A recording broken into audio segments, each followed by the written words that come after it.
réaction extrêmement positive, mais en même temps pas tellement surprise parce qu'il y a une continuité de l'action du pape François autour de la famille. Donc, une très grande cohérence dans la façon de voir et d'agir du pape François, puisqu'il a commencé par 2 synodes sur la famille en arrivant quand il était pape. Ça, c'était une très bonne nouvelle. Et puis, il a concerté, il a beaucoup sollicité les églises du monde entier pour avoir une remontée qui venait du terrain. De là est sortie cette pépite d'Amoris Laetitia. On est très heureux, on se réjouit profondément de cette excellente nouvelle.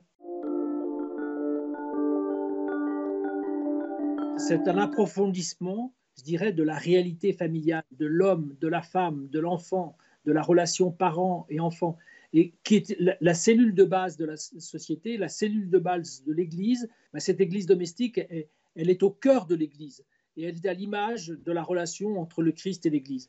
Eh bien, voilà ce que le pape nous invite à approfondir, à méditer. Et puis, dans Amoris Laetitia, le pape nous donne des orientations pastorales très précises qui peut-être n'ont pas été tellement entendues. Et donc, il voudrait remettre une couche en disant, voilà, j'ai mis Amoris Laetitia dans vos mains, allez-y, utilisez, enrichissez, approfondissez la vision pastorale et mettez en application dans les paroisses cette vision pastorale.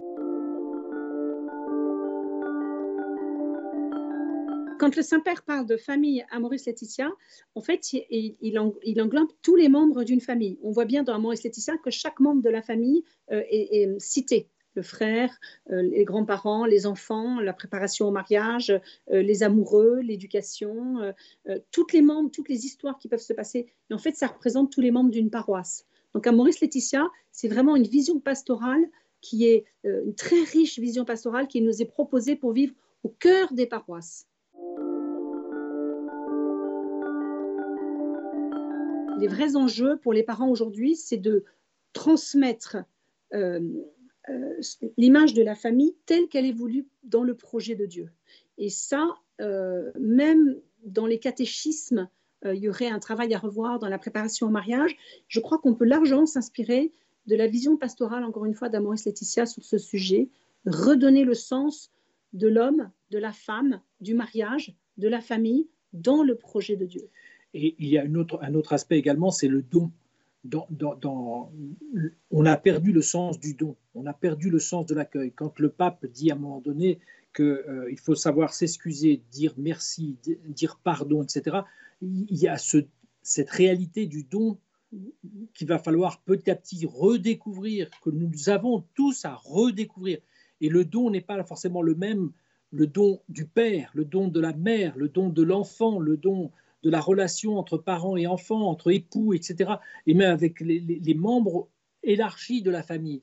Ce don et cet accueil est quelque chose sur lequel il faut que chacun puisse, je dirais, maturer, approfondir. Et la joie vient de ce don et de cet accueil. Nous, ce qu'on a envie de dire, c'est que personnellement, nous avons été très marqués de voir dans Amoris Laetitia le nombre de fois où le Saint-Père invite à proclamer l'évangile de la famille au cœur des paroisses.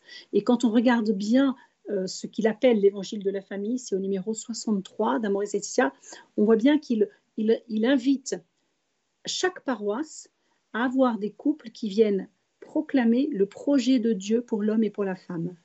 Et comment le Christ vient restaurer ce que nous avons rompu dans le projet de Dieu. Et donc, c'est remettre le Christ au cœur de la relation de l'homme et de la femme et de la famille. Et le pape insiste 15 fois dans Amoris Laetitia sur ce sujet. Ça a été le cœur de ses homélies à Dublin. Et c'est accessible à toutes les familles, quelles que soient les épreuves déjà rencontrées par le passé. La miséricorde du Seigneur passe par là. Et la providence du Seigneur, l'accompagnement du Seigneur va faire en sorte que petit à petit, chaque famille peut progresser dans cette découverte du don et de l'accueil. Et puis de ce pourquoi nous sommes appelés, c'est-à-dire la vie éternelle. D'ailleurs, c'est la dernière phrase d'Amoris Laetitia. Cheminons, cheminons, ce qui nous est promis est toujours plus. C'est plein d'espérance.